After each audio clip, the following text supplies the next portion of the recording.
Hey, everybody, it's Pat Flynn here. Welcome in. Thank you so much for being here today. And really excited that we're going to be talking about YouTube. We're here on YouTube. We're going to talk about YouTube. If you have a YouTube channel already or you don't, either way, there's going to be some stuff here that you can take home with you. And I'm really excited because it's not just me today. It's my great friend and videographer, editor, and partner on another project, Caleb Wodget. Caleb, welcome in. Thanks for being here today. Yeah, thanks for having me, Pat. Excited to talk about YouTube and the nitty gritty. You've learned, I feel like, exponentially more and more each year as you have different channels and Deep Pocket Monsters is taking off, and excited to talk more about it. Yes, for sure. And you've been on YouTube for quite a while too. In fact, your channel over here has been alive for how long? Almost 10 years, I think, 10 roughly years. 10 years. And I've Yeah. been on YouTube since 2009, so 13. So we have combined like 23 years of YouTube experience, which is kind of crazy, and millions of subscribers across both of us. We've also worked together in different capacities. We've done live events together. Here's Caleb doing some filming at a live event that we were at, and we are also partners on SwitchPod as well. If you have seen the SwitchPod creation, it's been awesome. We actually saw a couple of these in the wild recently, which is pretty cool. And this is our project together. And that's a whole nother presentation where we could talk about the history of that because that was really fun and it's exciting. But as we prepare for this YouTube presentation, I think a lot of people are wondering, is YouTube even still a thing we should even pay attention to? Is it too saturated? Is it too late to get started? I'd love just your quick opinion on that so we could sort of bust that out of the gate, right, real from the get go here. Yeah, I think YouTube is still the sweet spot for where you want to be. Like, I know that everyone's paying a lot of attention to the short form, the TikTok, Instagram Reels, shorts on YouTube even, but I feel like it's a sweet spot. Like there's podcasts, which is like really hard to get people to find and digest, but when you get them for an hour or 2 hours or something like that. Hmm. And then short form, it's like the connection isn't really there because you're swiping right to the next thing. It's a really short interaction. Yeah. And YouTube is a sweet spot right in the middle where people can get to know you. You can find the people that are into whatever you're trying to talk about because that's how good the algorithm is at bringing those people to your content. And no, I don't think it's too saturated. I think if anything, and you've learned this with all the Pokemon stuff, is just like your competition helps you Hmm. on YouTube. Like a rising tide raises all ships kind of thing. Yeah, that's the truth. And so for today, we're definitely talking about long form video. And by long form, we mean just not 1 minute long shorts on YouTube. Now, there are lives on YouTube as well. I see Gonzo in here who does a lot of live streams. I do a lot of live streams as well. That's a completely it's on YouTube and it's treated a little differently. However, a lot of the strategies and tips, especially for titles and thumbnails and stuff, will work for live streams as well. YouTube Shorts is completely different, so don't consider these tips necessarily for YouTube Shorts, although some of the storytelling and hook stuff is still relevant there as well. So a lot of you might know me recently. I do know some people here who know me just from my channel, Deep Pocket Monster. We're on Pat Flynn right now. We'll talk about that channel in a sec. But Deep Pocket Monster has gone pretty big. In less than 3 years, we've gotten to 2/3 of a million subscribers and nearly 200 million views, which is pretty amazing. And like you said, just to kind of start this fairly recently has been pretty awesome. And there's been a lot of other channels that have recently started, relatively speaking, and have done very well. One of my favorites is Dad, How Do I? I don't know if you've come across this one now that you're a dad as well. But anytime I need some help doing some dad stuff around the house that I don't know how to do, or I just wasn't programmed to do, this has been awesome. This channel blew up during the pandemic because a lot of people were at home trying to do stuff at home and fix their stuff. 4 million subscribers in about 3 years, which was pretty incredible. And he has his own book now. Now, this channel is different because this channel started in 2006. Brady Brandwood, many of you might not even know who this is, and that's okay because most people don't know Brady. They know Leon the Lobster, which is a lobster that he purchased from a grocery store and then raised as a pet. And that's how this video blew up in 2006. And we'll talk about that in a little bit. But you could see this is his channel. And in 2000, or it started in 2006. And right before 2022, it blew up because of that video. Now, why did the lobster blow up? Because, well, we're going to get into that. And this is my channel, the one that I started in 2009. It has over 400,000 subscribers now, and it took a very long time to get there. As you can see, DPM has grew a lot faster, and this is the one Caleb and I have been working on for quite a long time together. And I'm just really excited because we are going to talk about what happened here. This is when we really started getting serious about what worked on YouTube. Again, I've been on it for a while, had a few hits here and there. As you can see, there's a spike in the middle of 2015. But in 2017, we started to take it seriously. A lot of things that I'm going to pass forward to you today can be helpful for you in your YouTube journey. We have over 300 people right now watching live, which is really amazing. So, again, thank you so much. And I could turn my volume up just a little bit more. Okay. So, there we go. I want to start with the very first video that I published. I was kind of hesitant to share this, but I've shared this a couple times, and people say it's very inspirational because it just shows that we all start from somewhere. And I definitely started from the bottom, I feel. And this is going to be a little bit cringe, at least for me. So I'm going to share it with you now. This is the video thumbnail. The thumbnail has a couple URLs and just a business profile face on it. And I'm going to hit play on this really quick, and you can get a sense of just how little confidence I had and kind of just trying. I was trying my best, but here it is.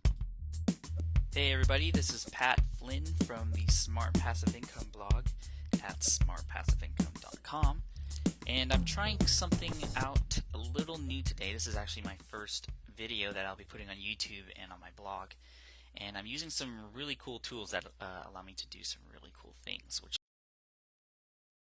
Yeah. So anyway, that was the video. It goes on, and I literally have this on the screen for about 3 minutes while talking, and just had no idea what I was doing. And yes, I was a baby. I had the little Steve Jobs kind of hand by my chin photo on my website. It Faded, was ghost, black and white, like, "Hi, it my was a name mess. is," like, it looks like you're dead in that photo because it's, like, in memoriam of Pat. Actually, that's true. It was an absolute mess, but we all got to start somewhere. And I've interviewed a lot of people who said, you just got to hit publish and put yourself out there. That's how you learn. That's how you get better. And if I didn't publish this gross video, I wouldn't get to where I'm at today. I once heard that you have to be a disaster before you become the master. But our goal here today is to help you at least fast forward through the mess so that you can get to some of the best stuff that's available for you and the algorithm and everything that can serve you there. So here's what we're going to be talking about today. First, we're going to talk about your channel. And the very first thing you should do, even before you actually start your videos, and this is really important because the decisions you make now can determine the direction that you go to in the big future.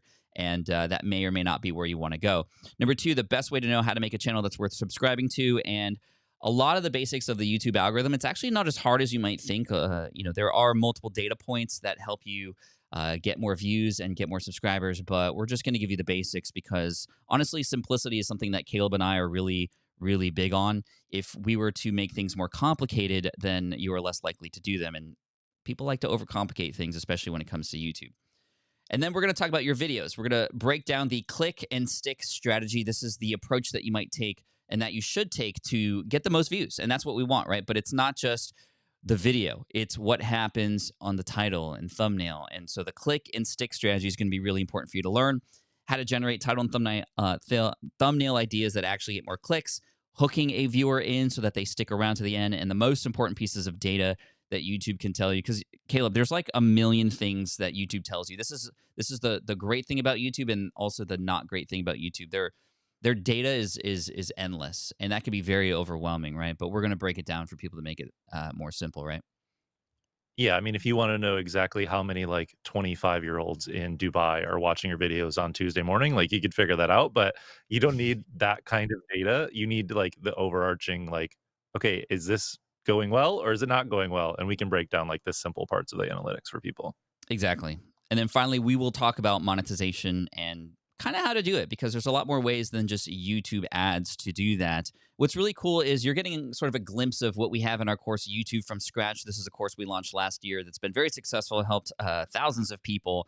And we're just giving you some of this for free so that you can take it forward with you. And should you want to work more deeply with us, we do have an offer at the end for that. But either way, you're going to get some value here.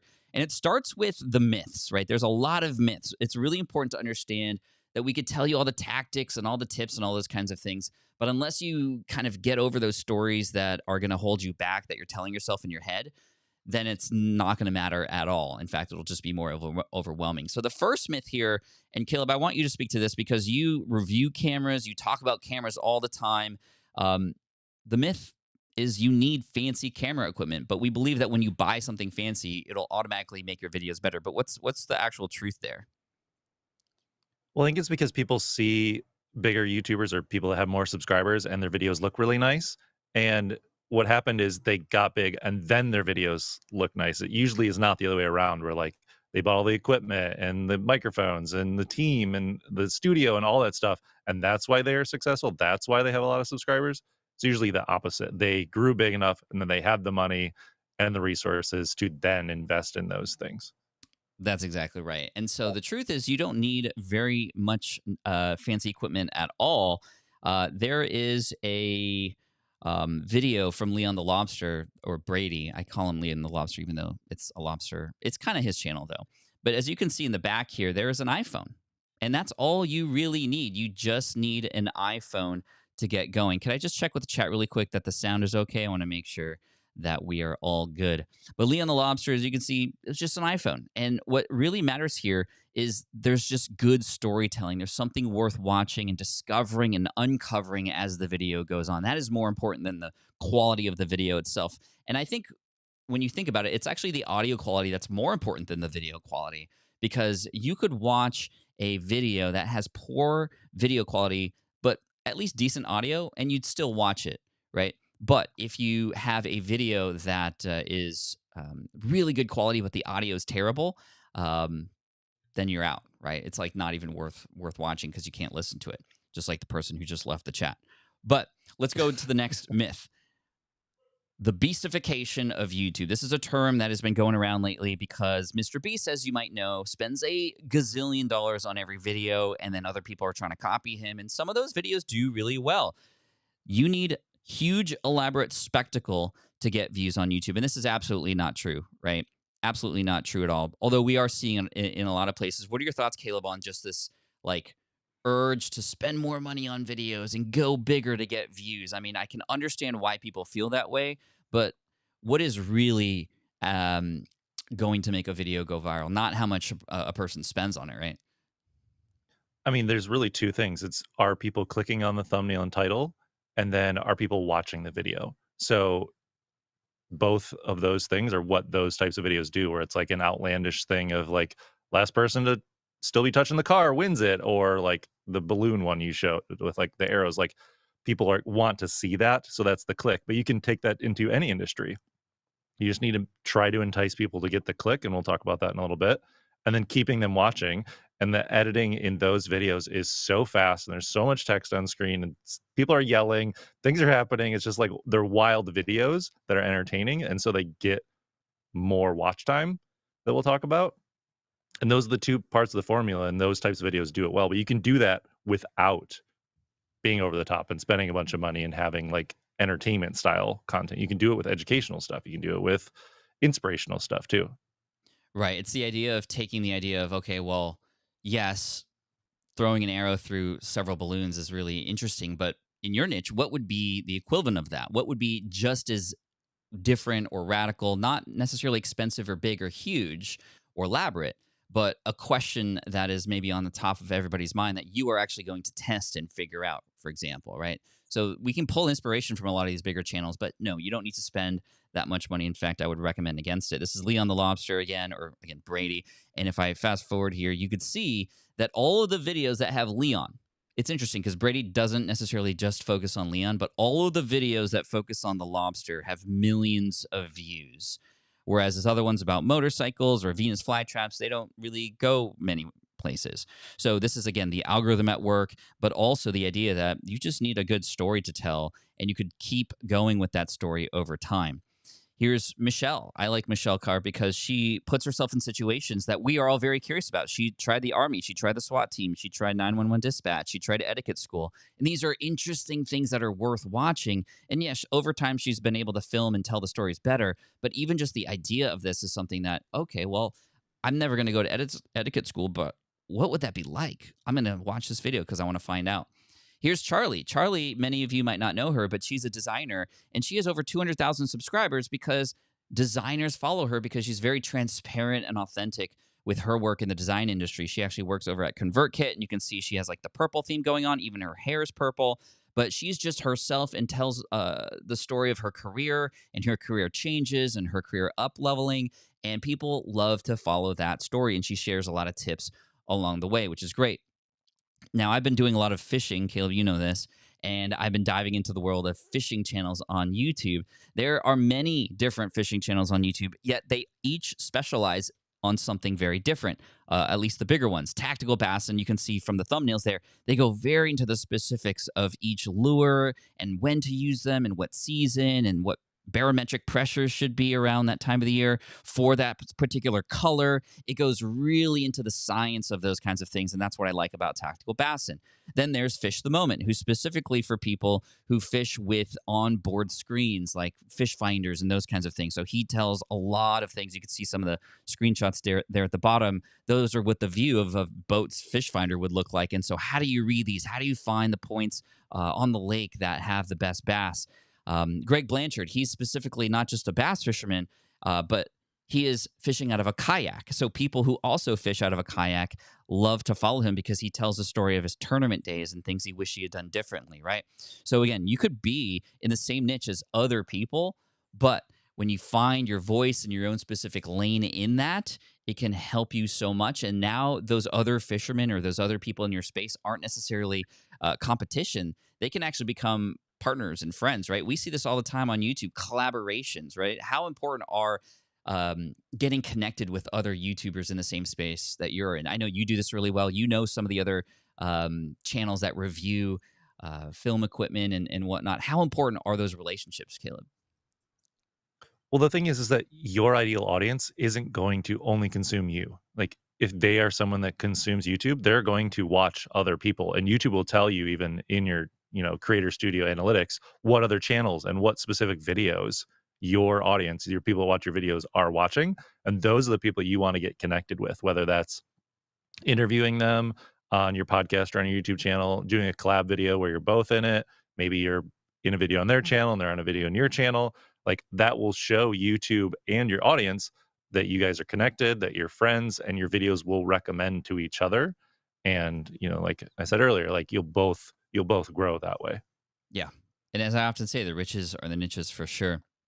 This is another myth. You need millions of subscribers. And again, we are just so drawn to those bigger headlines and people with millions of subs, and we see them doing really well. And we feel like even if we have 1,000 subs, that we're not there. But if you imagine 1,000 people in a room there to watch your videos or there to talk to you, I mean, that is a completely different thought and mindset around it. So no, you don't need millions of subscribers. And here's a good thought is just try to get 1,000 true fans, because those I would rather have, and I know most people would agree with this, I'd rather have 1,000 people who watch most, if not all of the videos, than 10 million views where those people just kind of come and go and they don't really pay attention to anymore, right? And this is Justin Moore, who is a sponsorship coach who has a rather small YouTube channel, but still is able to make nearly $500,000 a year from his products because he's found his people on YouTube. And in fact, it's actually the other way around. His people have found him as a result of him and his YouTube channel. So this video with only 600 views, as you see on the screen, has still generated thousands of dollars because he speaks to the people who then want to work with him further. And again, we'll talk about monetization as well. This is the last myth, in that it's too late to get started. We kind of touched on this already, but that's not true. Here's a good channel, somebody who very recently, in just less than a year, started his channel. His name is Matt Wolf. He talks about AI. I don't know if you know Matt, Caleb, but he's been in our industry for a while and started a brand new channel about AI. And he has over 100,000 subscribers in less than 6 months, which was crazy. He actually sent me a message because he was just so overwhelmed with the 4 million views he got in like a single month, which is kind of crazy. And this is his journey here. He started in about almost a year ago and increased his subscribership really quickly. And actually today, he has 400,000 subscribers. It's continuing to grow and grow much faster because, of course, AI is a big topic for sure. He has a great newsletter. I agree, Mr. Camera Junkie. Matt Wolf is a great guy. He touches on all the parts of AI, and if you're interested, definitely check him out.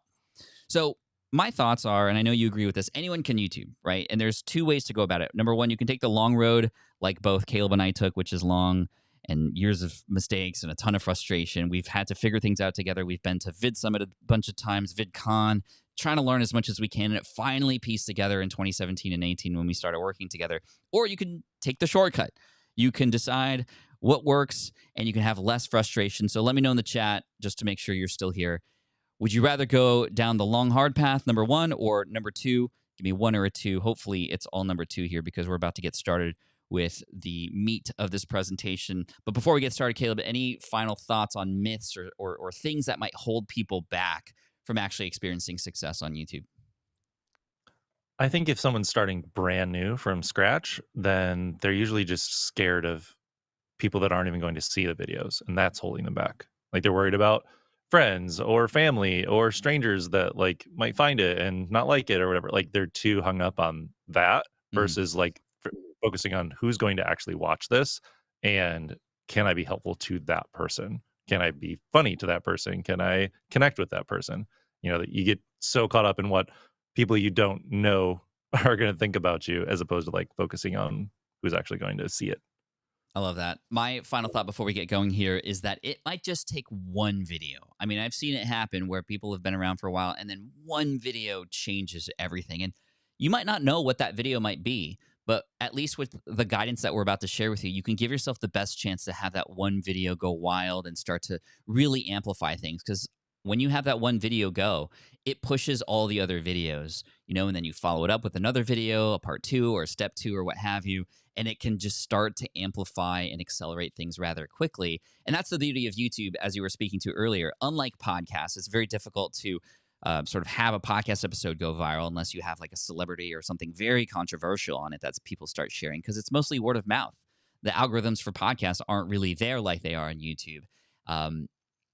But when you get it going, YouTube will help you, and we'll show you how we can get YouTube to help you. So let's get going.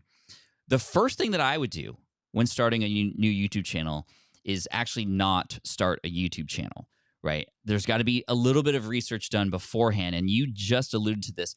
Figure out who you're creating videos for first. Pick a niche, a group of people. Now, you don't need to be very specific quite yet, or you might not know exactly, but you need to still have in mind a group of people, a market, a target market, a type of person that you want to create videos for. And as I often say, the riches are in the niches. I know it's pronounced niches, but that doesn't rhyme as well.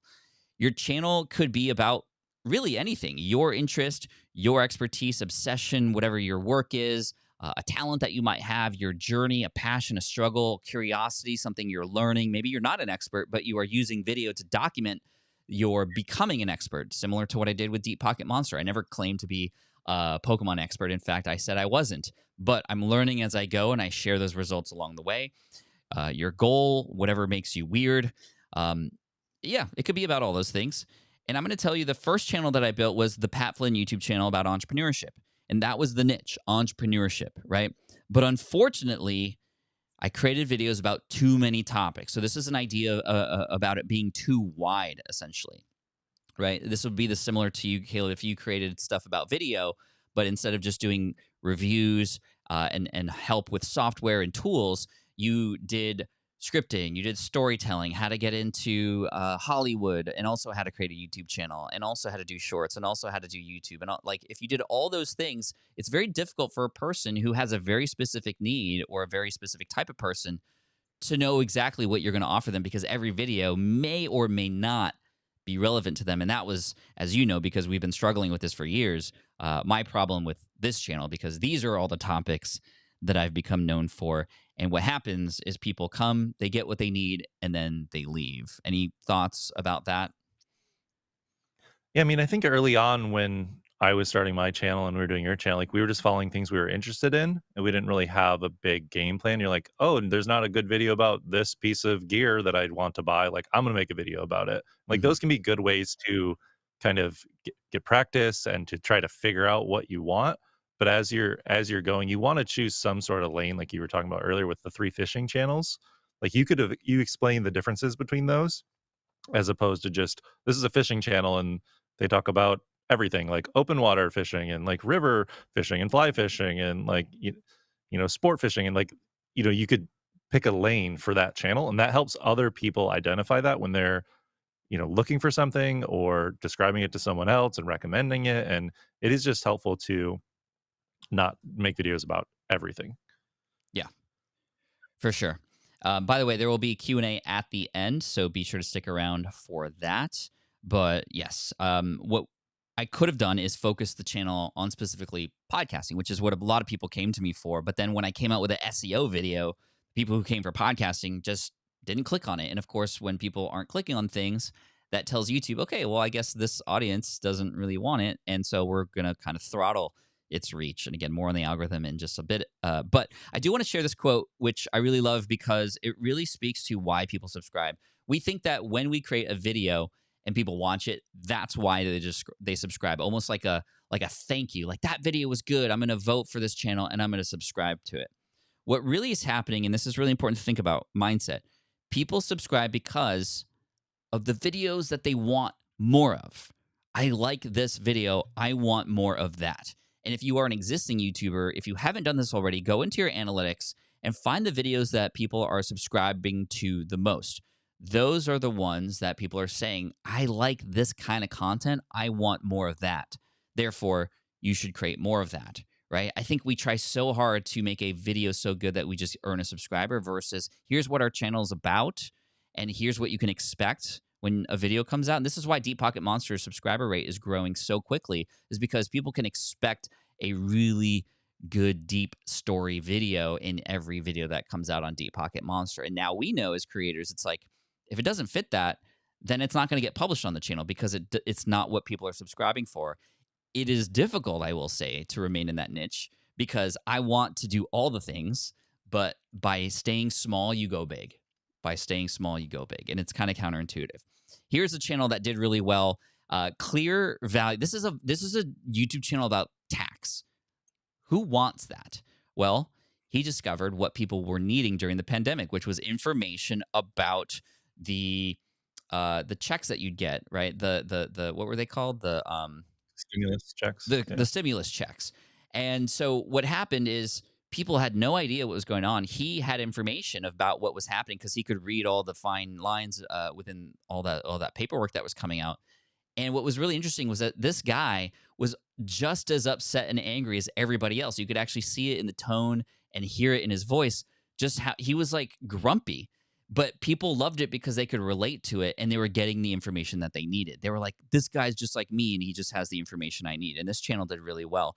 So I want you to be able to answer this question, which is, my YouTube channel is different because blank. There were lots of other tax channels, lots of other channels sharing that information about the stimulus checks. But his was the one that made you feel like this guy was just like you. He was just as pissed off at everything as you. And that's why people loved it. So he leaned into that, which is pretty cool. One of my favorite... In the chat, someone saying, Clear Value Tax saved me during COVID. Good guy. He slapped the paper down. You know he's mad. Yeah, that's exactly, right? It was so relatable. So this is, again, we're talking about if you're just getting started today, and even if you're not, these are still helpful. Follow other channels and watch other videos in your niche. One thing that I love to do is actually start a new YouTube username and just start to watch the videos of that channel or of that niche and see which videos YouTube then thinks I want to watch as somebody in that space. You get really quickly a sense of the sort of spider web of people in that space. And all the people who are connected to each other and what videos are like with who. I start a new one or go into sort of incognito and follow that way. That way, my previous view history isn't biased, and I get more information from YouTube in that way. So that's a really neat thing. And then I subscribe to those channels, and I watch them, and I start to paint a map of, well, this person is going to be known for this, and this person has this style, and this person has this. In the Pokemon space, same thing. There are people who have the biggest collection in the world. And guess what? I could never compete with that because I just started. There are people who have all the history and the knowledge of the space. I can't compete with that because I just got into it as well. There are some people who sell packs and open them, and that's not what I wanted to get into. There are people who are into the more expensive trophy cards in the space and learning about them, but that's not of interest to me. So I had to sort of find my lane. And the only way to know what lane to be in is to figure out who else is in other lanes out there, right? So that's really important. How long do you think within the Pokemon space and with your channel did it take you to figure out what your lane was? Like in the beginning, you were just making videos that you were interested in, kind of like we were with the other channels. How long until you felt like this is my section? Well, that's a good question. Cards? Actually, 3 months before I created the channel, I was diving into the world of Pokemon YouTube, and I was already seeing who was there. So by the time I created my channel, I kind of already had an idea of at least the thing that was different that I wanted to bring. But still, I didn't know exactly what was going to happen. So I did create a few videos here and there, some that were really into the storytelling documentary style of certain cards, some that were more challenges, some that were more mystery boxes. And I started to see in about 2 months, it only took about 2 months to start to see with one video per week where my lane was starting to be. And not only did it come from the actual algorithms and the views and the data, it came from the voices of the community. People saying that they like certain things, people saying that they wanted more of those things, which goes to this idea of reading the comments and seeing what people like or dislike. And not just on your own channel, but on other channels as well. This is how I learned what people liked in the Pokemon space was from going to other channels and seeing what people liked or didn't like and making sure to do more of what people did or less of what people didn't. Next, you can use YouTube's engagement graph to see what parts of YouTube videos people watch. And this is really neat. And this isn't available on all videos, but after a certain amount of time, YouTube pays attention to the retention of those videos. So here's a Leon the Lobster video, and you can see those right there on the timeline. Those little gray sort of graphs, this is what is being replayed or watched the most. And in Leon's videos, the lobster videos, every time there's close-ups of Leon in the tank or there's some movement of Leon, there's a spike. Every time that Brady's on camera or it's just like something else, the spikes go away. So this should tell Brady, this tells me more now that if I'm going to go to the grocery store and maybe try to get a quail egg and try to hatch that, which somebody else actually recently did, show more of the animal, show like up close shots of that animal. That's what people are here for and that's what they want. So again, learning from other channels, even from the data, and implementing that into our own channels. We did the same thing. I figured out that people loved binders. People wanted in the Pokemon space more binders versus just like boxes of things because of the data. And so, of course, now I have a complete series of videos that are specifically about people's binders that I've purchased. And that was a result of the data analysis, which was pretty cool.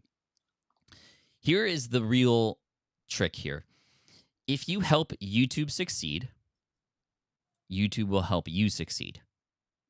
When you really think about it, what does YouTube want in the end? YouTube wants people on their platform to stay on the platform, right? So the way to win is to create videos that keep people on the platform. That's it. That's really what it comes down to. And when you think about it that way, it's like, okay, well, remember, people on the platform help YouTube make money, right, with the ads. So let's help people stay on YouTube with videos that are worthwhile and videos that get clicked on, right? That's really, when you think about it that way, that is amazing. And that's why YouTube will push your video out. They see that your video gets a lot of clicks, gets people to stick around. They want that. And they know the people who are there watching and which different audiences. And you'll actually see free impressions. This is the beauty of YouTube versus something like podcasting. YouTube will literally give you free impressions to test whether or not this video is actually worth pushing out even further. They will give you those impressions for free. And then, of course, if you do the job of holding people, well, then they're going to go, okay, well, wow, Caleb's video did really well here and kept an audience watching for a long time. Let's find more people to stay and watch his videos. And that's how then you start to get introduced to more people. All right, so let's get into the strategies now. The click and the stick. Caleb, you and I have talked about this a long time. It is not something that comes easy for people. And unfortunately, this is the game that is played on YouTube. I wish it wasn't this way, right? I wish you could create the best video in the world and you didn't have to worry about the fact that, well, there's still a chance that nobody will ever watch it because of how important the title and the thumbnail are. How do you wrap your head around just I wish it wasn't this way again. It's sad that it's this way, but the title and thumbnail and the sort of like these strategies that we're about to share are so important. Can you give any advice for somebody who's about to learn what we're about to teach and just to not get overwhelmed and to not feel like they have to get it 100% perfect? I just want to set that tone because it is something that you can get better at over time, but it is of utmost importance. Yeah, I mean, you can always go back and change thumbnails and titles if they don't perform well. So like, yeah, there's pressure of like when I release my video, I want it to, that's like the best opportunity. It's going to start getting pushed out to my subscribers. And with the algorithm, but you can always change titles and thumbnails later. I've had We've done that. friends that change titles and thumbnails on old videos, and then once they do that, they get a higher click-through rate, and then the algorithm picks them up, and then they start to get views. So you can always change it, even though we put a lot of pressure on the click. And you also don't need to do what people are doing on the trending page necessarily to get people to click. You need to figure out what your audience, what your people that are going to watch it are willing to click on. You know, Yeah. if you're targeting older people, they're probably not going to want the same thumbnails that Mr. Beast does. Yeah, that's true. And it's going to take some time, but it is something that you can change and go back to, which is really good.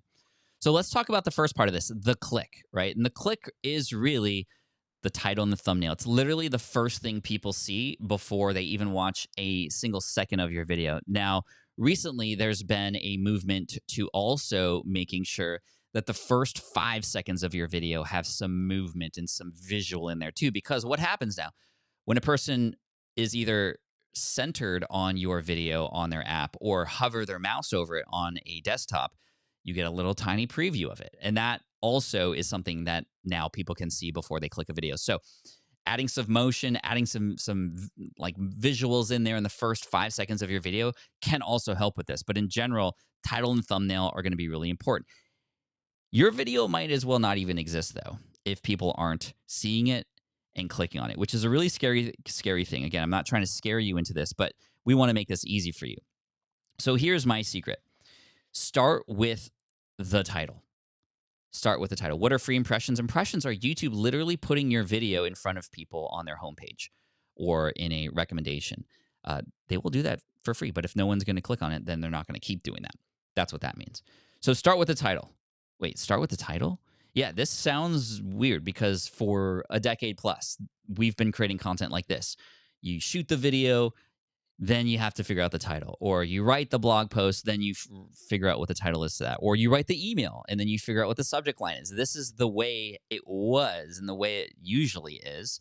But on YouTube, with how important that first click is, the moment of interruption when a person sees that on their homepage or a recommended video after watching another one, when you start with the title, that can then determine how the video will then be created versus the other way around. When you have to force a title, it will usually not work, at least because the connection between the video and the title aren't there or the title's not intriguing enough. So what I typically do, and I know we've done this a lot too, even on the Pat Flynn channel, Caleb, is we come up with several different titles to choose from, and many of them are terrible, but we keep going until we find one that we're like, oh, I would click on that, or that's curious enough, I think, that people might click on it. You won't know for sure ever, but the title first to then determine how to film that video has been a big game changer, especially on YouTube. Has it been the same way for you and a lot of people you work with, Caleb? Yeah, I mean, I think we also would come up with just like, what's the bad title? Or like what's the outlandish, cheesy title? Like, you won't believe this, and stay tuned until you hear the third one. And like, like those like over the top, outlandish, clickbaity things. Mm-hmm. And then you start with that one. And the bottom, you have the really boring one that's like SEO driven. It's like, how to do X, Y, and Z. And then like it's somewhere in the middle usually. Yeah. Like you want to entice them, but you also want to have the terms, for search and to explain what the video is about a little bit. And you just come up with 10, 20, 30 of them. I know people now are using AI to just like give me 10 video thumbnail ideas or titles about this specific thing, and it'll just spit them out in Notion or Chat GPT. Exactly. So let me show you an example again from Brady, aka Leon the Lobster. If you look at a lot of the titles here of these videos, Time Portal at Bull Suisse, where did she go? If I'm not interested in a Bull Suisse or I don't even know what that is, which I don't, then I'm not going to be super interested in that. Riding the 1979 CR250 Rat Rocket, unless I'm either looking up rat rockets or I love bikes of that type, then that's not going to be of interest to me really. Breeding high quality koi with common carp. Cool, very niche videos, but look at this video right here. Tell me that title does not scream like, I have to click on this to see what happens, right? It doesn't matter who you are, even if you're into lobsters or not, this is the perfect title. Keeping a grocery store lobster as a pet. It makes you go, wait, really? right? It's not so outlandish. It's like, I went to Mars and built a home. We all know that that's absolutely false, right? But it's also not just facts about lobsters.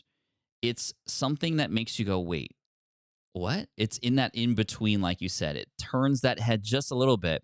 And the thumbnail is really important here, too. You could see that rubber band over that claw. That is the most important piece of this thumbnail, because that is what speaks to this idea that this was a grocery store lobster, right? Brady didn't even perfectly get this thumbnail right, because the thumbnail has the exact same text as the title.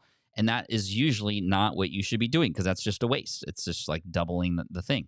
But it worked, and it's got 18 million views, right? Which is kind of crazy. So let's do a little experiment here. So for an entrepreneurial audience, we're gonna see which of these titles is better. This is for an actual video that I've created, and I'm gonna show you what I actually selected and why it worked. So A, B, C, or D, for, again, the niche being an entrepreneurial audience. This question helps me live a better life. B, the one question you need to ask yourself to succeed. C, how Tim Ferriss changed my life with literally one question. Or D, life-changing advice that I used to find success. Remember, entrepreneurial-based audience. Which of these titles do you think worked best? And which one did we select and why? We chose C. How Tim Ferriss changed my life with literally one question. And the reason this works so well in this space, if you go back to this other one, Tim Ferriss is a big name in the entrepreneurial community. So his name is immediately recognizable. And the idea that, wait, did he ask you one question and it changed your life? Look at how also the thumbnail is actually created. I made this face specifically for this thumbnail to add some curiosity. Wait, what was this question? And the text on the thumbnail sort of supported that. He was right. It makes you go, wait, what was this conversation here? And it was an actual conversation, yes. But these other titles are okay, but this is the one that really hits home. And for this channel, the Pat Flynn channel, over 100,000 views in 10 months is huge. This worked extremely well. Here's another one. This one was for the Pokemon crew. So people who are average Pokemon collectors or investors in that space. A, 5 tips for storing your Pokemon cards. B, the correct way to store Pokemon cards in a binder. C, this is how I store my Pokemon cards in a binder to last longer. So for this one, A, B, C, or D. Remember, think about the tips we're talking about. Which one invokes the most curiosity? Which one makes you think and go, wait, I have to find the answer to that? The answer is going to be B, the correct way to store Pokemon cards in the binder. Why? Because it infers that there's actually an incorrect way to do it. Wait, anybody who has a binder who watches this or sees this come across their screen will go, wait, hold up. I didn't even know there was a wrong way to do this. And look at how the thumbnail supports that. You're storing it wrong. I'm actually calling the person out. And the thumbnail, we'll get back into this in a little bit, but that's a very recognizable card. There isn't too much noise in that thumbnail, and it basically tells the story, no, you're doing it wrong. Let me show you. And of course, the first part of that video does express how there is a wrong way to do that. It connects to what we had just said. So in many cases, also, your title will change the video and make it even better, right? This is why title first matters so much. So here was a video idea that I originally had. All these videos have to come from a seed idea of sorts, and usually the seed idea is not what we go with, but it's the start, it's the spark. The original idea is how to package and ship your cards without damage. This was a question that a lot of people had in my audience.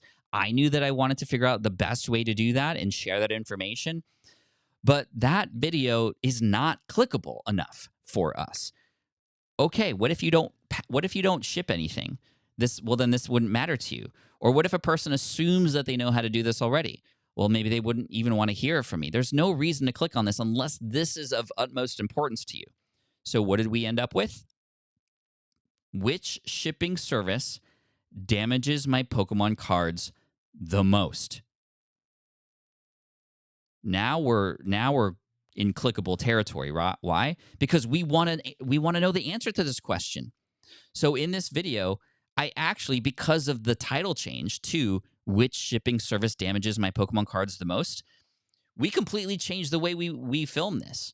We actually now took 3 different boxes, packaged them the same way, and shipped them in each of these different carrier services, and then had a guest on the other end receive all 3 and open them to see which one was the most damage. This also gave us the idea to, well, since there's 3 different services we're testing, let's put air tags in each of them to see which one gets there first and what route they take, right? Throughout this video, we're still teaching how to package and ship products, but we're also answering a question that more people have on their mind, right? So this is now people have to stick around to the end, right? Okay, well, here's UPS's. How did UPSP do or USPS do? Then how did FedEx do? Fun fact, USPS was the cheapest and damaged the cards the least. So just something interesting for you to go. Real quick here, take a seed idea. This is how to do it. Take a seed idea, just like I did. Brainstorm 5 clickable titles. You might need to come up with a whole bunch more to find 5 clickable ones. Pick the most intriguing one. You can test and ask others. You can literally share those titles with people and just get a gut reaction from them. And the truth is, if you can't get a good title, move on to a different video. There have been many cases where I've had a seed idea and I'm like, I feel like this is good. And then it just goes, I can't come up with a title for it. Do you ever come across that in your work, Caleb, where you have a good idea and it's just like, you know that the video is not going to really land, even though it was an original good idea? And then how do you manage scrapping that idea to move on to something else? Or do you keep working at it to try to find a way to get it done? Well, I mean, that's the beauty in doing the title and thumbnail first, is you haven't already put in all this sunk cost of filming a bunch of stuff. I definitely used to just I'd be like, well, I already filmed it all and it's basically done. Like, I'm just gonna put a title on it, move on to the next one, and then Mm-hmm. it wouldn't perform well or what have you. So it is helpful now if you know up front, okay, title and thumbnail first, because you got to earn the click. It doesn't matter what's in the video, like you said, if no one's watching it. So it really needs to entice people to get into the video. Right. And in addition to the title, let's talk about the thumbnail a little bit. I use Canva. I love Canva because I can, create a face or take a picture of something and then remove the background really easily. I think that's in the Pro tool, but it is a great background removal tool. However, I think AI inside of Photoshop beta is even better now at this point. Here are my rules for a good thumbnail, and this is one of my favorite thumbnails here. You can see on the right, we shared it earlier. Very recognizable card for the target audience. The big text that basically smacks a person in the face who thinks they might have done, like, they don't even know there's a wrong way to store a binder. There is a binder in the background, but it's not very noticeable, not a ton of detail. In fact, the detail was removed because we want the focus to be on the card and the text. The rule of 3 is basically having 3 main things on the screen: your focus item, which is the subject matter of the title, and maybe a background image to support it, and maybe some text or something like that. The background images should not be busy. What I used to do, and I know we used to do this, is we used to tell the full story of the video in the title, right? If the video covered like 5 things, we'd try to put all 5 things in the thumbnail, and it would just be way too noisy. There'd be so many things. Either that, or you've basically already revealed what the video is about, so there'd be no reason to click on it. How long are you spending on thumbnails when you're creating them for your channel specifically, Caleb, about reviewing camera equipment and things like that? I mean, usually 30 to 45 minutes. If you're counting like coming up with ideas, taking the photo, editing the photo, maybe adding some text or enhancing it in some way, showing options to other people, it can take 30 to 60 minutes to do that. Yeah. I usually share a few options either like with people I'm working with or peers that have YouTube channels or my wife or whoever to get feedback on them. Yeah. That's great. We spend a little bit longer because we want to create multiple versions, and we only come out with a video once every other week, basically. So we spend a little bit more time on them. And for us, we found that definitely is worth it for sure. And seeing it on a tool called thumbsup.tv that's a free tool. You can all go there right now, thumbsup.tv. You can put your title and thumbnail on there and literally see what it will look like on different devices.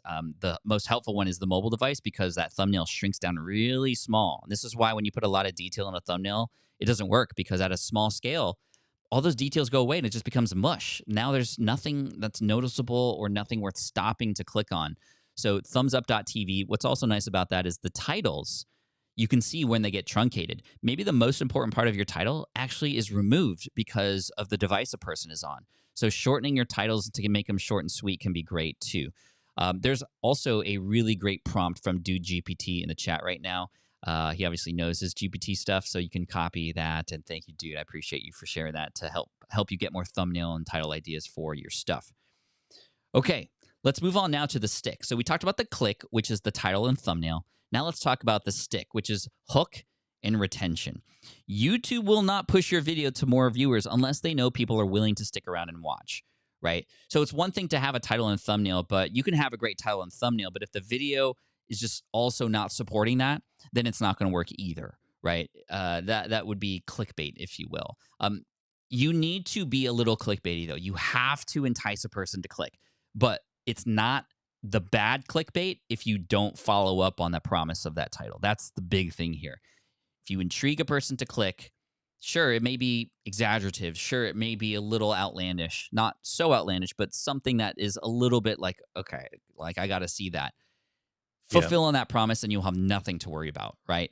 Answer that question, you'll have nothing to worry about. It's when you go, here's an easy way to make $1 million, and then it's like not that in your video, then that's when people get upset. That's when people leave right away. They can tell usually right away that it's going to be something like that. And then, of course, YouTube just doesn't push it out, right? Any thoughts on clickbait and like that being okay in a sense?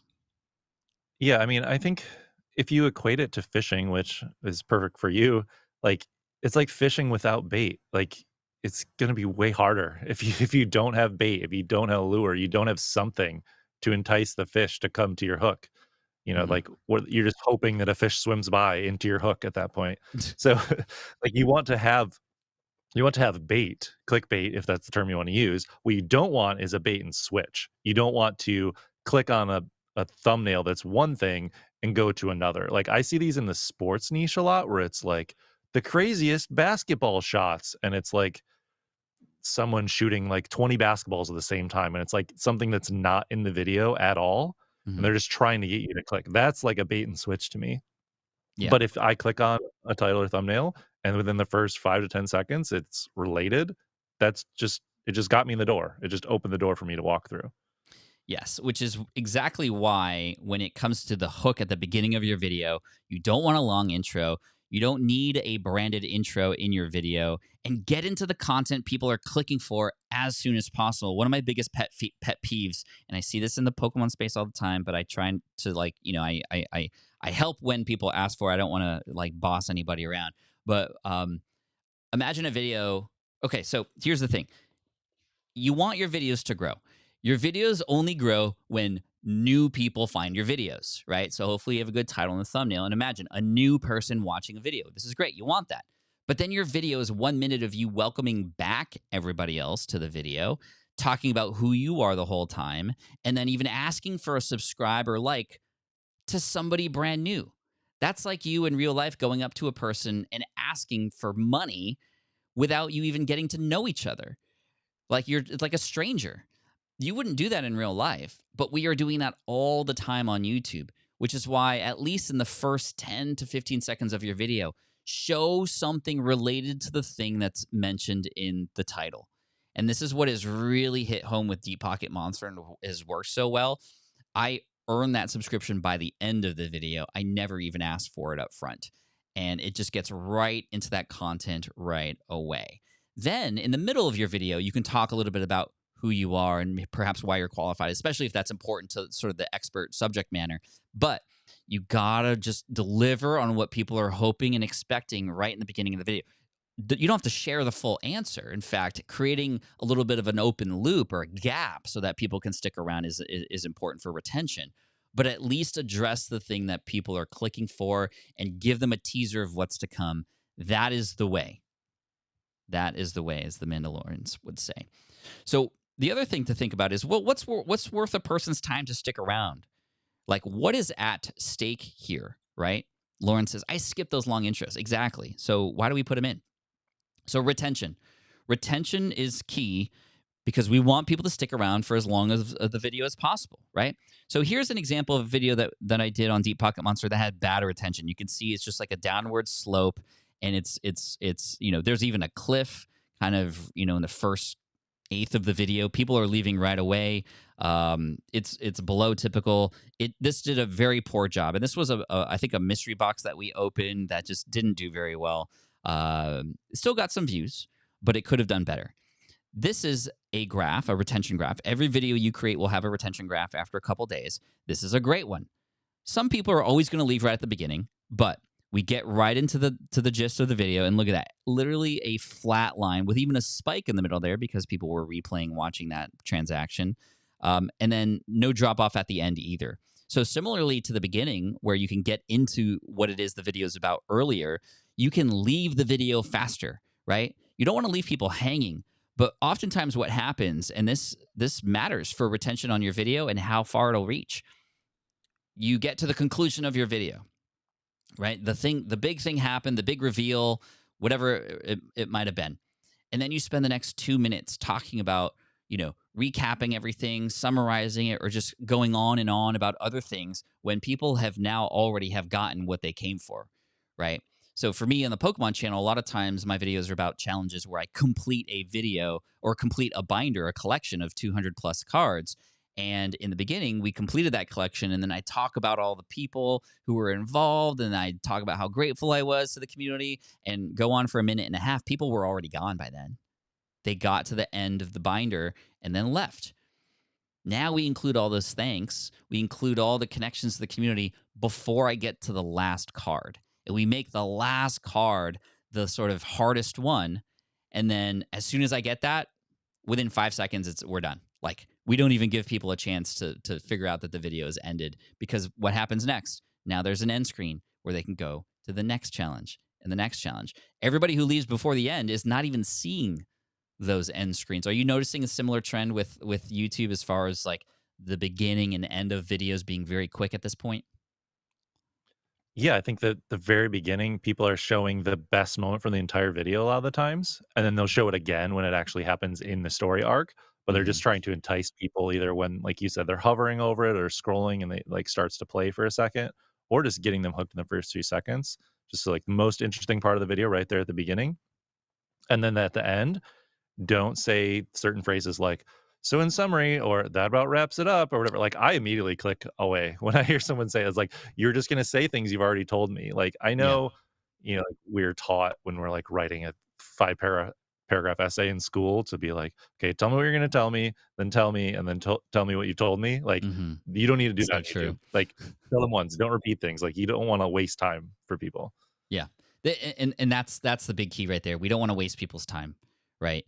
And I think when you think about it from that perspective, and I think it was Ryan Trahan who said this, and I've really sort of enveloped this idea that your video is a gift to your subscribers or your viewers or your soon-to-be subscribers. And when you think about your video as a gift to them, then you start to go, okay, is a 2-minute summary at the end of this video actually of value to them when they've already seen everything, like you said? So that's a really important thing to consider. There are a few other tips here I want to share with you really quick. You're welcome to take a screenshot of any of this, and the replay will be available right here at the same page when this is over. And we're coming down. See, this is the other thing. In our videos, we often say, 5 tips, right? Like top 5 this or top 10 this. And sometimes we really let people know that it's about to end. We say, all right, guys, and finally, the moment you've been all waiting for, basically, which is code for, hey, guys, get ready to click away because I'm about to just end this video. Don't say that. Don't give people a warning that we're close to the end there, right? Anyway, here's some other ways that you can increase retention. Storytelling is a big key component of this. I mean, we can have an entire hour presentation about storytelling and how that keeps people retained. Learn storytelling. Obsessed with storytelling. It goes a very long way. This is why Casey Neistat's videos did so well, not because he had interesting vlogs and camera angles, but because he tells great story. Number 2, create a reason to stay until the end. What's at stake? What might happen if you don't complete this? Or what is the goal and what happens if you don't get the goal? Number 3, B-roll footage. B-roll is essentially the ability for you to play other video while you're still talking. So you have your voiceover, but now the camera moved to something else, or the shot moved to something else. If you're doing any camera review videos or anything related to reviewing any products, my favorite way to collect B-roll video is to take my phone, go to slow-mo mode, and let's say I'm doing a review on this microphone. I'll just do this. Just a really quick one. But then in slow-mo, I can pop that in while I'm talking, and then you see this beautiful slow-mo pan of the microphone that I'm reviewing. I mean, it looks like it's professional. So that's a really quick tip for you if you want some B-roll really quick. Text on the screen at key moments, not all the time, but during phrases that you want emphasized, for example, could be great. Filming in different locations. This is a big tip. If any of you are doing things where it's like, okay, top 5 tips, or top 5 this, or 5 tips for you for that, whatever, have each tip be in a different location. If it's all just you sitting at your desk the whole time, then you're not maximizing the ability to potentially change things visually and reset people for each one. So I love going outside, maybe going to the park and reviewing for like tip number 3, going, being in the car while it's not moving, but just like at the driver's seat and the car is parked. And I'll say in the next tip, moving it around, changing the views are very simple, and most people aren't going to take the time to do that. Quick transitions between parts, and check your analytics, please. Okay, monetization. YouTube ads unlock at 1,000 subscribers and 4,000 hours of watch time. For me and Caleb's course, Smart from Scratch, or YouTube from Scratch, which we'll tell you in just a second. That's our goal, is to help you get to that monetization point, or if you've already gotten there, to double your stuff, double your views, double your subscribers. We can help you do that. We've done that already with YouTube from Scratch. But monetization unlocks at 1,000 subscribers and 4,000 hours of watch time. If you have shorts, the numbers are a little bit different, but we're not talking about that today. There is money to be made on YouTube with ads, for sure. This is the Pat Flynn channel. It's made about $250,000 over time. The Deep Pocket Monster channel, I will say, has made more than that already, which is kind of wild. But it's not the only way to generate revenue on YouTube. You can generate revenue with brand deals. I have a partnership with TCG Stadium, which is a online retailer for Pokemon cards, and we have a deal where they pay me every single month to have a certain amount of mentions in videos each month, and they also sponsor my live stream. This is affiliate marketing. Affiliate marketing is when you promote a product, and you have a deal where in the case that you send a customer over and they actually purchase or become a customer, you get a commission for that. Now, there was one video I did in the past that did really well. This audio editing tool deep faked my voice. This video has seen over 1 million views at this point. This is on the Pat Flynn channel, and this talks about Descript and their overdub feature. And this tool, of course, I promote in the description and in the video itself, patflynn.com/Descript. Now, here's what happened. Commissions, baby. So we have now recurring commissions coming in every single month. We've earned a total of $34,000 from just mentioning one tool. So not only do I get the ad revenue from this 1 million view video, I also get $34,000 and counting for helping people become customers of Descript as well, who are interested in it too. And that's called affiliate marketing. And that's a course that we have inside of our All Access Pass as well, but not what we're talking about today. So what was the most helpful thing you learned today? I'd love to know in the chat. Tell me, and I'll shout out some of you, because we've talked about a few things today, everything from titles, thumbnails, the click and the stick, to a lot of the mindset stuff. What are some of the bigger takeaways that you think people are going to have from today, Caleb? Because this presentation alone in the past has helped people amplify their YouTube channels, because sometimes people are stuck because you don't know what you don't know. Yeah, I mean, the 2 biggest things for me, if I was going back to 10 years ago when I started making YouTube videos for myself, would have been knowing the title and thumbnail first, and then choosing a lane. Like, I knew the niche I wanted to be in, and I would just make whatever video I was interested in. I wouldn't do any research about who else had made the video. I wouldn't do any research about keywords. I wouldn't think about how I was going to like title it in an enticing way.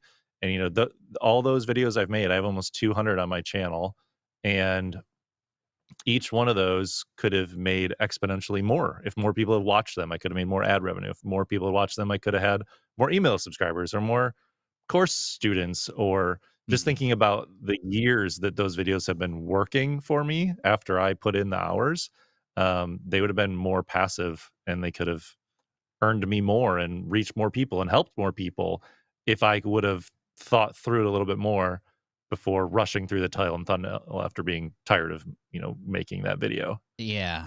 I mean, it's very easy to just finish the video and go, okay, I'm going to finally put it out there. I just want to get it over with. When that is, in fact, the follow through that is the most important part, is how you then set it up and put it out there. There's a really good comment. I mean, tons of good comments. Dude says, hearing from you that I really need to niche down as much as possible. I want to do absolutely everything. Very common. Yucky says, I really appreciate the intro. How to keep retention, titles before creating videos, title first, B-roll for Gonzo. Gonzo actually does a lot of live streams, in fact, and I don't see a lot of people doing this with live streams. What if you incorporated B-roll in your live streams, where when you know you're going to talk about certain topics, you already have those videos queued up. You're still talking. You're even still talking with your guest, but then your viewers now are watching something else just kind of on silence while you guys are still talking. That would be a nice way to add some flavor to live videos, I think. And you can do that easily with a click of a button using Stream Deck or OBS or what other tools you might have. Joshua says, going back and editing titles and thumbnails is a good thing to know. Chef PK, big one for me. Create content you think you can create for 5 to 10 years. It is a long game, for sure. And to Kayla's point, I mean, I still have videos from 2010, 2011 that are still generating income for me. I mean, this work putting into these videos are worth it and can be something that can add to your portfolio, your passive income portfolio, as I like to say, over time. But I want to ask another question, and that is, with your permission, there's been a lot of people who've been asking already, but with your permission, may I share a little bit about the YouTube course that Caleb and I have? I mean, he and I both put this course together last year and have shared it inside of our SPI community, inside of our All Access Pass. It's done really well. And this is why we're doing this presentation now for a third time in the last year, because it has been so popular. And we weren't going to do this, but it has been by request from our All Access Pass members. So sure, says Kathy. Awesome. Yes, it's coming in. This is great. Thank you so much. So YouTube is definitely a huge opportunity, as we've talked about before, but it can be very scary and overwhelming, which is exactly why we created this online course and made it in a different way. We are not, Cable and I are not the first people to create an online course about YouTube. There are many great YouTube courses out there already from people who are our friends. However, we wanted to come in specifically to make it simple, right? We do not talk about everything YouTube has to offer or all the parts of the analytics or every single button or every single tool. We just want to give you what you might need to get your 1,000 subscribers if you're just starting out, or to double what you have going on now. And so I'd love to introduce one of our newest online courses, which is YouTube from Scratch, and it is now available inside of the All Access Pass. So if you happen to be an SPI member and you are in the All Access Pass, you already have access to this already amongst the other courses you already have access to.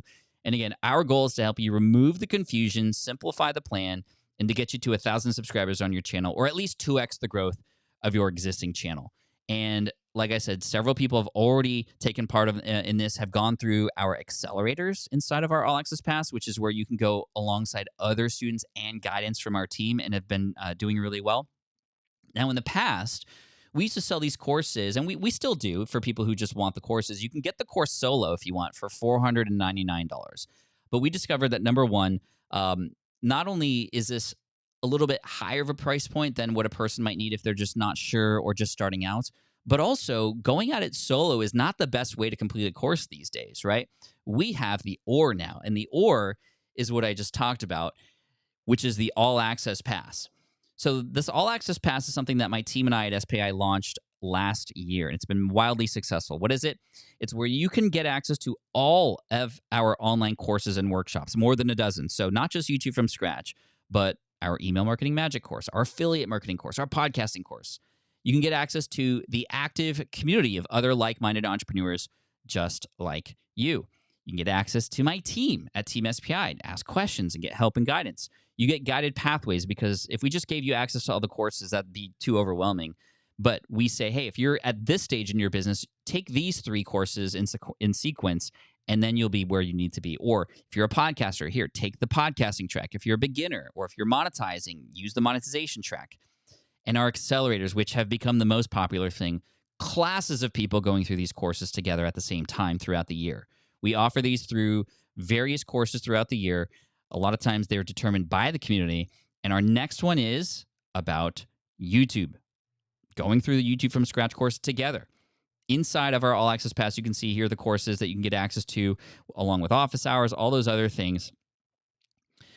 These courses individually cost hundreds of dollars. And yes, they are still being sold for hundreds of dollars each.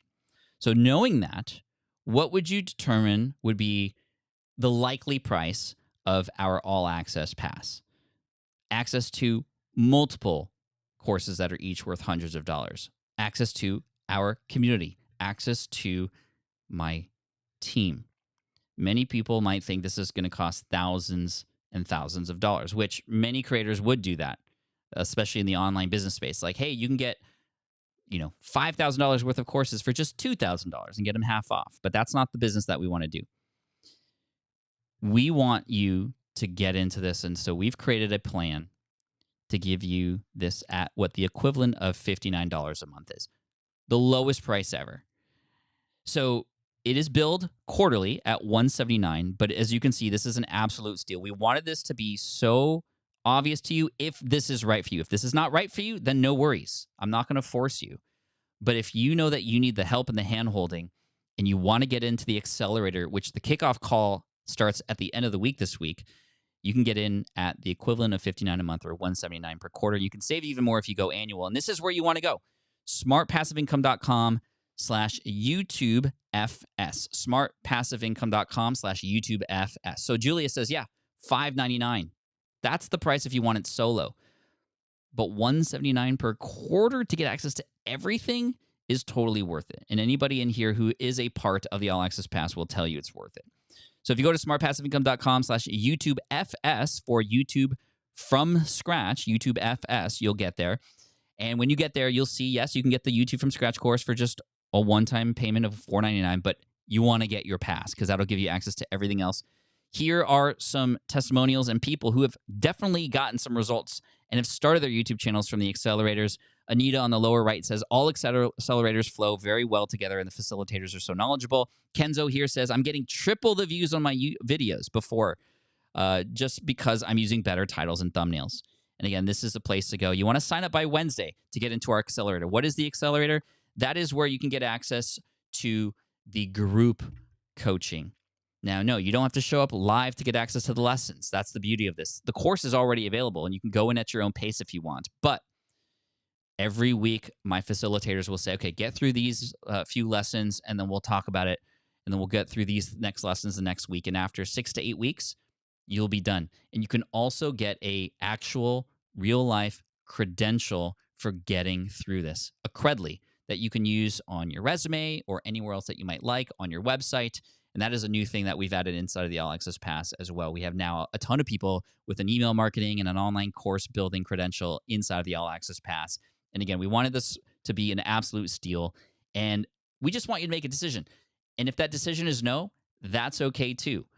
Now, it's not just my course. It's Caleb in there as well. So Caleb, tell everybody sort of how the course is structured and specifically maybe the parts that you focus on inside of this program.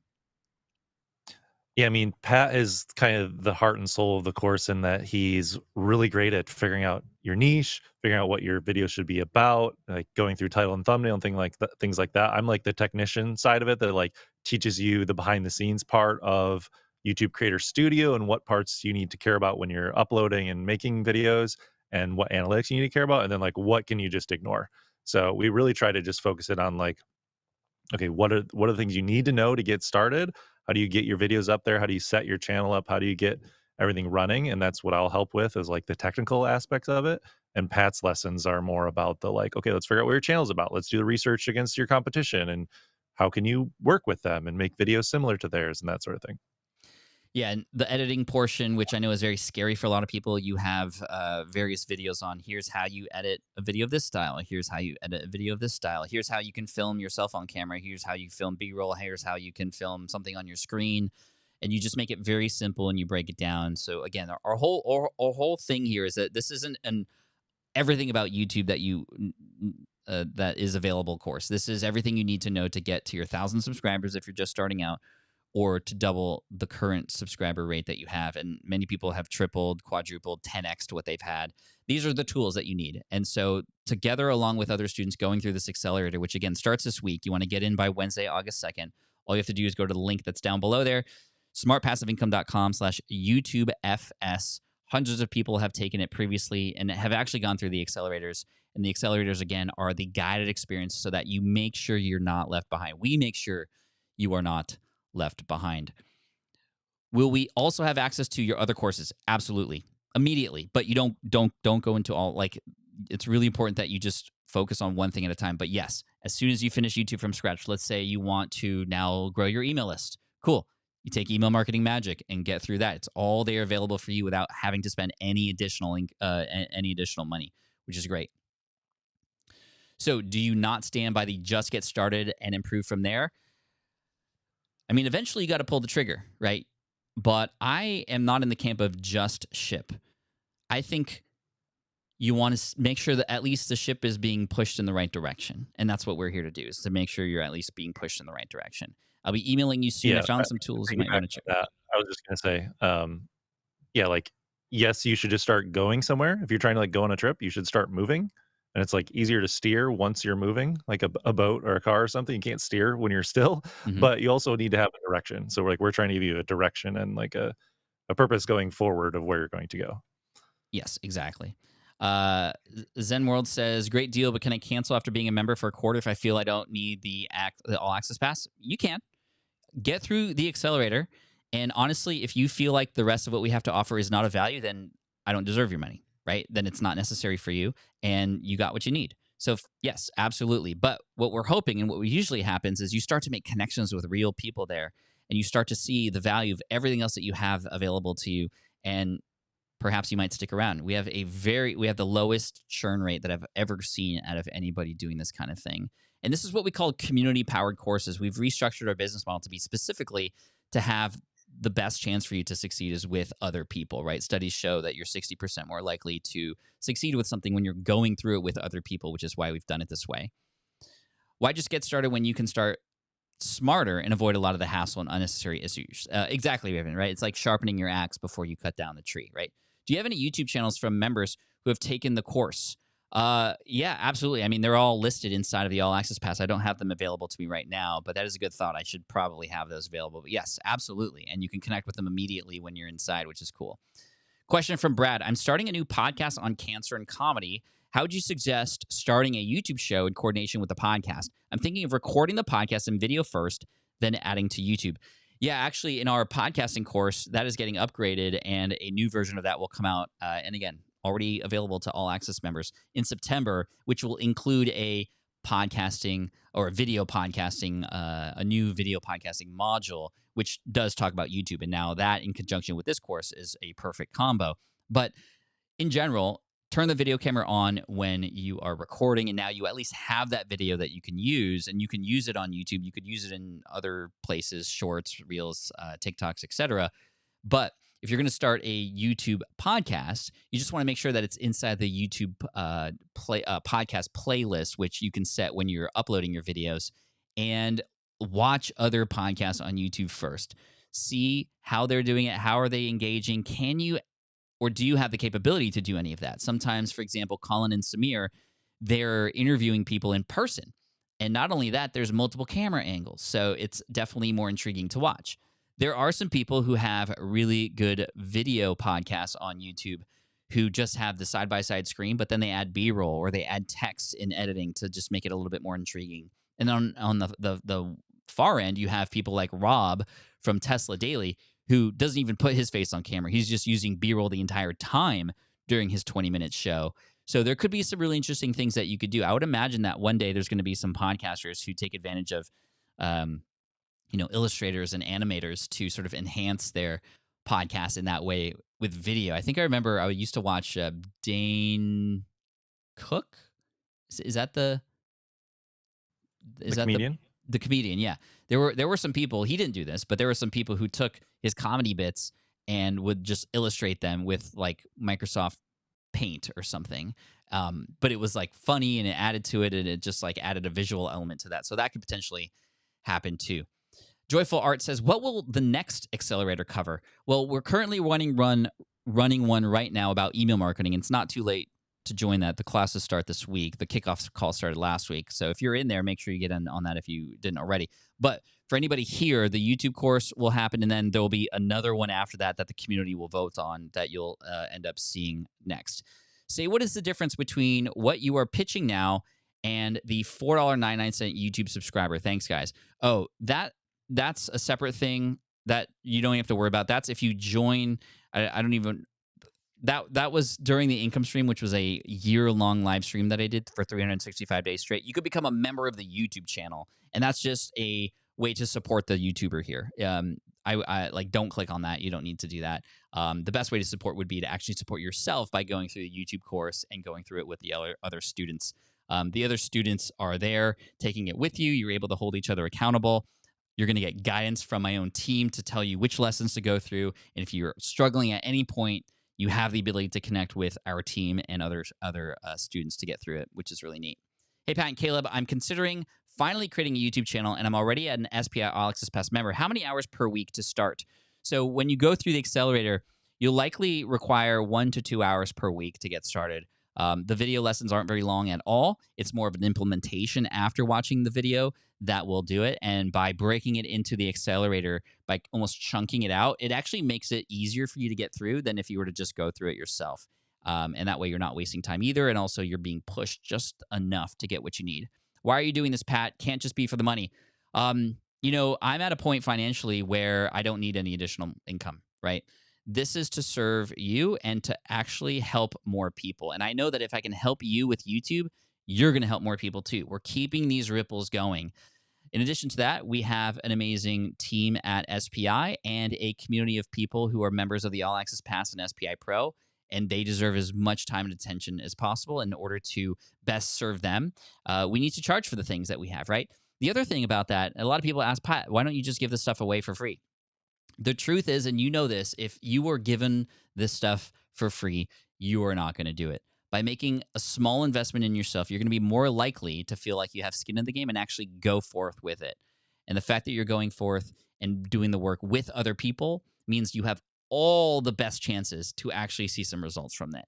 And I just love this stuff. I've been teaching online business since 2008. And it's just a part of my DNA now. And I know that the more people I can serve and the more people I can help, the more it just it always comes back one way or another, right? Which is amazing. The money is the byproduct of how well that I feel I can serve you. That is the money is the byproduct for sure. Caleb, any final thoughts here as we finish up as far as people getting started on YouTube?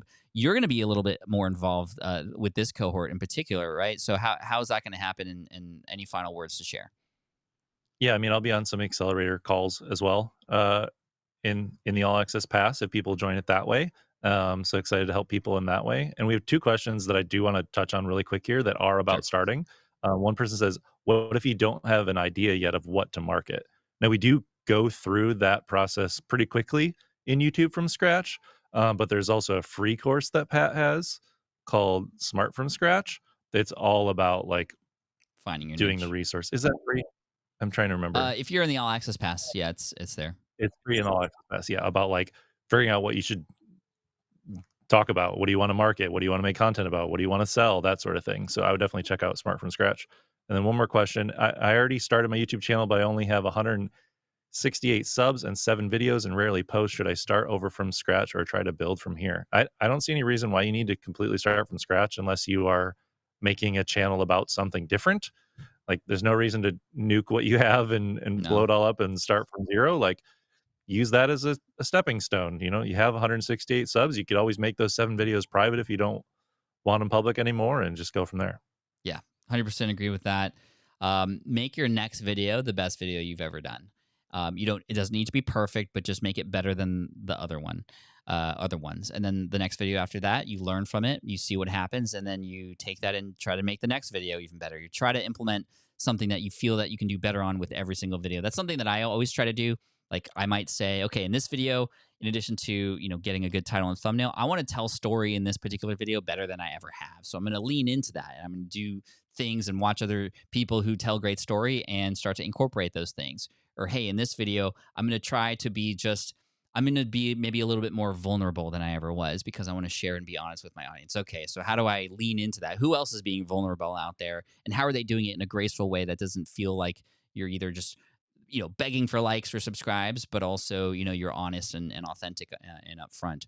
Um, cool. Well, hey, everybody, thank you so much. I appreciate you for all the time today. Caleb, thank you for joining me as a guest here on today's training. And people are looking forward to being able to get a little bit of help from you from within the All Access Pass and this particular cohort for the accelerator as well. Make sure you join the accelerator while you can. This is a really, really big opportunity, especially if you know that you are here on YouTube and you want it to work and you've just been struggling, or if you're just starting out, you haven't tried yet. smartpassiveincome.com/YouTubeFS is where you want to go. And I guarantee you that you're going to see some stuff in there that you've never seen before that will help you. And it's not going to be as overwhelming as you think. And we're here to help you. So thank you again, everybody. I appreciate you. And I look forward to seeing you in the All Access Pass and Insider communities. And until then, take care. Enjoy the rest of your week and stay cool, everybody. Thanks, everybody.